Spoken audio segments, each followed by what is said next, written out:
ఇదే రాజమండ్రిలో సెంట్రల్ జైలుకి ఎదురుగుండా ఒక మెడికల్ కాలేజ్ ని నిర్మాణం చేస్తా ఉన్నారు. దానికి ఆనుకుని గవర్నమెంట్ హాస్పిటల్ కూడా ఉంది. ఇవన్నీ కూడా ఈ ప్రభుత్వం నిర్ణయాలు తీసుకునే తుగ్లక్ నిర్ణయాలు ఏంటంటే ప్రైవేటీకరణ చేయాలని. అంటే ప్రైవేటీకరణ అంటే ఏం లేదు, ఆ యొక్క మెడికల్ కాలేజీలో ఆస్తుల్ని వాళ్ళ మనుషులకి రాసేసుకోవడం, వాళ్ళ మనుషులకి రాసి ఇచ్చేసుకోవడమే ప్రైవేటీకరణ. వీళ్ళ ప్రభుత్వం వచ్చింది, వేల కోట్ల రూపాయలు ప్రజాధనాన్ని వాళ్ళ బినామీ కంపెనీలకి రాసేసుకునే ప్రక్రియ జరుగుతా ఉంది. ఇవాళ మీ అందరి తరపున జగన్మోహన్ రెడ్డి గారు ఆంధ్రప్రదేశ్ వ్యాప్తంగా మొన్నే మనం అందరం కూడా భారీ ఎత్తున ర్యాలీకి, చాలా మంది ఇక్కడ ఉన్న వాళ్ళు కూడా వచ్చి ఉండొచ్చు, ర్యాలీ చేశాం. అలాగా రాష్ట్ర వ్యాప్తంగా కూడా ఈ ర్యాలీ జరుగుతా ఉంది.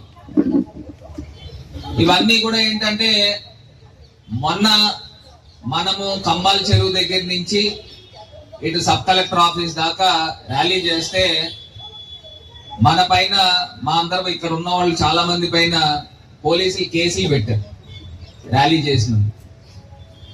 అంటే నేను చెప్పే అంశం కూడా ఏంటంటే కేసు పెట్టారు. ఎందుకు పెట్టారు? ఈ ప్రైవేట్ మెడికల్ కాలేజీలని నోరు ఎత్తినందుకు, దీనిపైన గలం ఎత్తినందుకు కేసులు పెడతా ఉన్నారు.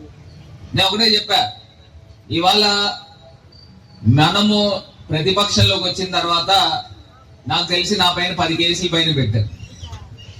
నేను 10 కేసులు కాదు, 100 కేసులు పెట్టుకోండి, నేను ఇలాగే పోరాటం చేస్తాను. ఇలాగ పోరాటం చేసి మీ అందరి గురించి ఏదైతే ప్రభుత్వంలో హామీలు ఇచ్చారో ఆ హామీలు నెరవేర్చేదాకా పోరాటం చేస్తామని మాట ఇచ్చాను. జగన్ మీ డబ్బులు వేసేవారా లేదా చెప్పేస్తా ఉన్నా, మాటలు గారిడి. ఇదిగో వచ్చేస్తుంది, ఇదిగో రాష్ట్రం బాగు చేసేస్తున్నాం, ఇదిగో పెట్టుబడులు తెచ్చేస్తున్నాం, లేకపోతే ఇదిగో చేసేస్తున్నాం, అదిగో చేస్తున్నాం అంటున్నారు. కానీ జ్యోతి పేపర్ ఒకటి ఉంది, ఈ 2 పేపర్లో ఫోటోలు వేస్తూ ఉంటారు. ఆ ఫోటోలు చూసి జగన్ అన్న టైంలో వాలంటీర్లని ఇళ్ళింటికి పంపించి ఫ్యామిలీ డాక్టర్ అని ఇవని మీ ఆరోగ్య పరిస్థితులు ఏ రకంగా ఉన్నాయో వాలంటీర్లు వచ్చి తెలుసుకునేవారు. ఇప్పుడు వాలంటీర్లు వస్తా ఉన్నారమ్మా.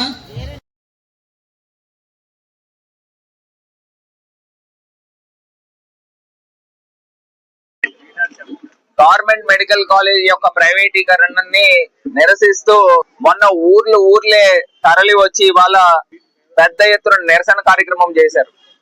సాక్షాత్తు తెలుగుదేశం పార్టీ సీనియర్ నాయకులు, మాజీ మంత్రి యనమల రామకృష్ణుడు గారే క్లియర్ గా ఆయన చెప్పారు. మొన్న జరిగిన నిరసన కార్యక్రమానికి ఊర్లు తరలి వచ్చే ఊదితే ప్రభుత్వం ఎగిరిపోతుందనే పదము ఆయన మాట్లాడారు. అంటే ఈ ప్రభుత్వము ఎంత నిరంకుశ వయసుతో వెళ్తామో అర్థమవుతుంది. ప్రభుత్వ మెడికల్ కాలేజ్ ఆయన జీవిత చరిత్రలో తీసుకురావాలి.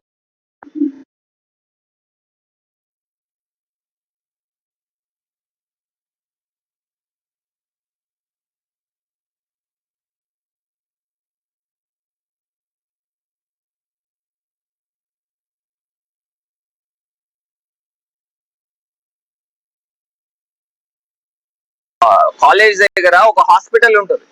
ఇదే రాజమండ్రిలో గవర్నమెంట్ హాస్పిటల్, అది కూడా ప్రైవేటైజ్ అయిపోతుంది కదా, దానికి అనుసంధానంగా ఉంటుంది. మరి అంటే పేద ప్రజలు ఎక్కడికి వెళ్ళాలనండి?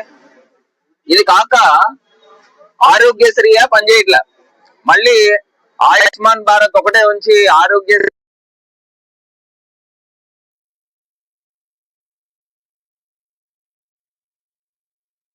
ఆంధ్రప్రదేశ్ వ్యాప్తంగా ఒక పెద్ద ఎత్తున ఉద్యమం జరగబోతుంది.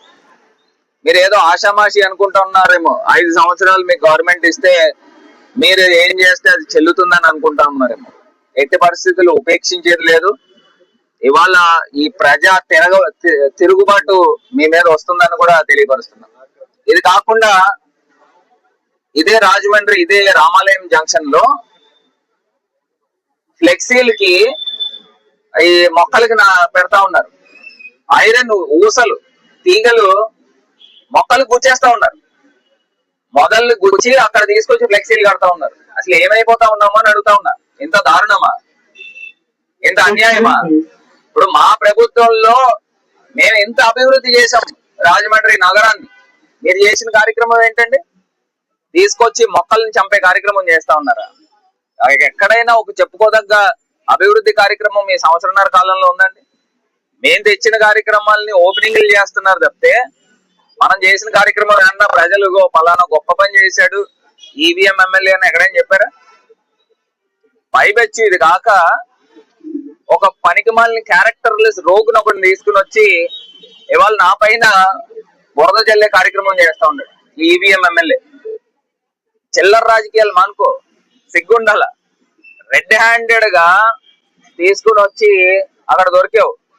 లిక్కర్ సిండికేట్ లో వాయిస్లతో శుద్ధ మీ పార్టీ అధ్యక్షుడు మధ్య రాంబాబు దొరికాడు. దాని తర్వాత కెలపర్తి శ్రీనివాస్ ఎక్స్ కార్పొరేటర్ మీ బంధువు, అతను కూడా దొరికాడు. డైరెక్ట్ గా ఇంత మామూలు ఇవ్వాలి, 1,40,000 కలెక్ట్ చేస్తున్నా ఎమ్మెల్యే మామూలు అని డైరెక్ట్ గా చెప్తే దానిపైన విచారణ చేయకుండా ఏదో తీసుకొచ్చి బురద జల్లే కార్యక్రమం నా పైన. ఎంత ఆశ్చర్యం అనిపించిందంటే, ఇక్కడ మీడియా ఉన్నారు, ఇదే సో కాల్డ్ ఒక క్యారెక్టర్ లేని వ్యక్తి ఎవడైతే వచ్చి మాట్లాడాడో ఆధారాలు అడగండి. ఎవరైతే ఇక్కడ మీడియా ఉన్నారో అతను ఆధారాలు అడిగి, ఏమయ్యా ఇగో నిన్ను కోట్లు ఇచ్చావని నువ్వు అంటున్నావు కదా, ఆధారాలు చెప్పు, ఏం ఆధారాలు ఉన్నాయి?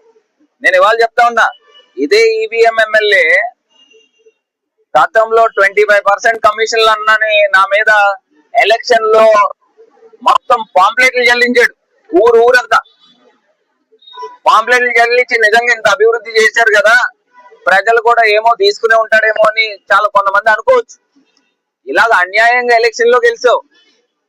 ఇప్పుడు వచ్చి సంవత్సరంన్నర కాలం అయింది. ఈ 25% కి సంబంధించి ఏం ఎంక్వైరీ చేసావు?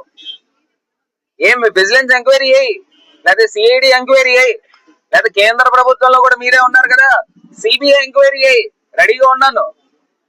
నువ్వు మొత్తం ఉండి ఇవన్నీ ఎంక్వైరీ లేసి నిజ నిజాలు బయటికి తీసుకురా.